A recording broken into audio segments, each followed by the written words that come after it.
He's called it disgusting, stupid, and evil, rat poison. He has even compared it to venereal disease. Today, folks, the famed Charlie Munger, Warren Buffett's partner in crime over at Berkshire Hathaway, has been hilariously speaking out against crypto. We're going to break down those clips while also reviewing Berkshire Hathaway's portfolio. We're going to see the recent buys and sells for Q3 of 2022, and then actually take a look at a broad overview of their portfolio as it stands today. If that's a conversation you'd appreciate, damn it, hit that like button, folks, because this is funny. I mean, this is probably some of the funniest stuff I've seen in a little while, but hey, you know, crypto's going down and it's easy to batter on, so let's take a listen. What do you think happened? Because there are a lot of big names, a lot of people and firms that you might not have anticipated. That's what impresses me. There are people who think they just got to be on every deal that's hot, and they don't care whether it's child prostitution or Bitcoin. Kevin O'Leary. Wow, this guy. Charlie Munger does not have a filter at all, but woo, baby, he's drilling this. If it's hot, they want to be in it. I think that's totally crazy. I would beg to differ a little bit. I do think there's applications for it, but let's not get into that in this video. Reputation is very helpful in financial life. And to destroy your reputation by associating with scumballs and their scumball promotions is a huge mistake. Do you think those companies did any due diligence, or what happened? I think they actually mean well, though that you're seeing a lot of delusion. It's partly fraud and partly delusion. That's a bad combination. I don't like either fraud or delusion. And the delusion may be more extreme than the fraud. Delusion, how so? Nobody's going to invent a new thing that every 12-year-old kid can be a billionaire or something. He just calls it Munger coin. Okay, well, he's not exactly wrong on that. I mean, let's be real. The thousands of cryptos that were created overnight. He starts trading it or something. It's crazy. It's demented. Of course, it's always going to be some good idea. Nobody's going to say, I've got some that I want to sell you. The blockchain. It's high octane blockchain. Blockchain is a new good thing that's come up, like fairy dust.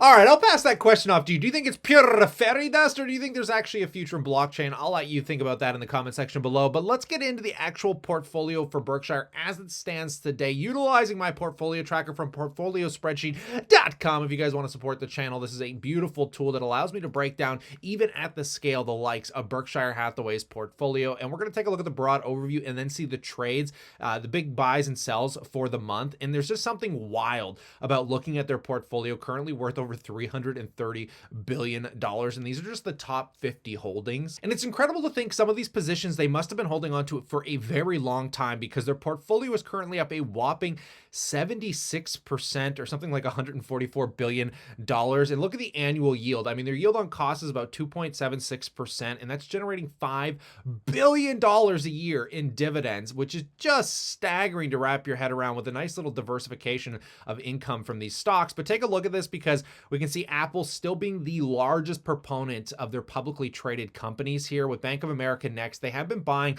a lot of oil, which is what I think has been stabilizing most of Berkshire Hathaway, because a lot of my dividend ETFs are about to, they're really pushing toward all-time highs for the year, and I think that again equates mostly to oil. But we can see we got CVX, Chevron making up 10%, Coca-Cola at 8%, AXP at 8%. There's the Occidental Petroleum, which we know has been a big recent buy of Berkshire. But let's just take a look at that recent buy and sell list coming out of Hedge Follow, because we can see the largest buys by far for the last quarter, Q3 of 2022, was Taiwan Semiconductor, Occidental Petroleum, Chevron, Louisiana Corp, and Viacom. But just taking a look at those top few guys, with Taiwan Semiconductors got absolutely devastated year to date. So it's kind of intriguing to see the value they're finding in this. And I don't know if it's because they're buying it, but the stock did jump 32% coming into November. Occidental, man, this was a big news hitter from I think Q1, Q2. Looks like they've been buying this throughout the entire year, and it's trading up a whopping 125%. I feel like you could just trade off what Berkshire's buying if you're looking to make some gains. Chevron, the other big buy in the oil industry,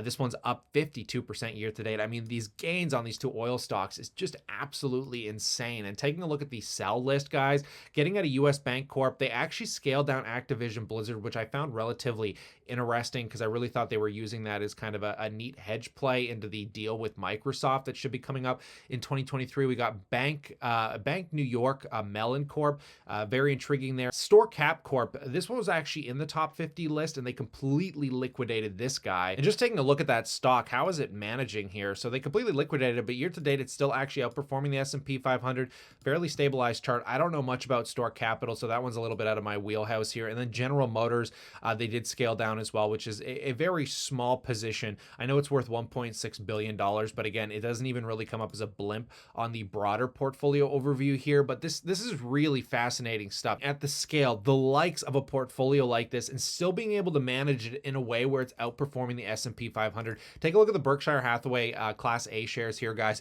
Not that I'm buying one of these at $460,000 a pop, but year to date is up 1.34%. Obviously, you could buy the Berkshire Class B shares, which are more for the retail investor, but this is just wild. I mean, look at the performance of this. 5 years up 69.63%, still outperforming. Let's see how it's going against, like, say, VOO, for example, that represents the S&P 500 index, which is down 18%. 5 years is only up 51%. But the difference, too, you got to imagine, is that they're not actually trading off that far because VOO and the S&P 500 pays about 1.5%. So it's not like he's trading that much above it. And I've always been a little discouraged because Berkshire, though they actually collect dividends and real good cash flow off their investments, they don't actually pay that back to shareholders, which I wish they did. It would make me a lot more inclined to want to buy the stock because I just don't see this little extra bump of performance being worth having no dividend unless you're looking for capital gains and trying to avoid, say, taxation in specific accounts. There's good reasons to hold Berkshire, but I'm going to pass the question off to you. I'd love to know what you guys think about this, the recent trades, Charlie Munger's opinions on crypto.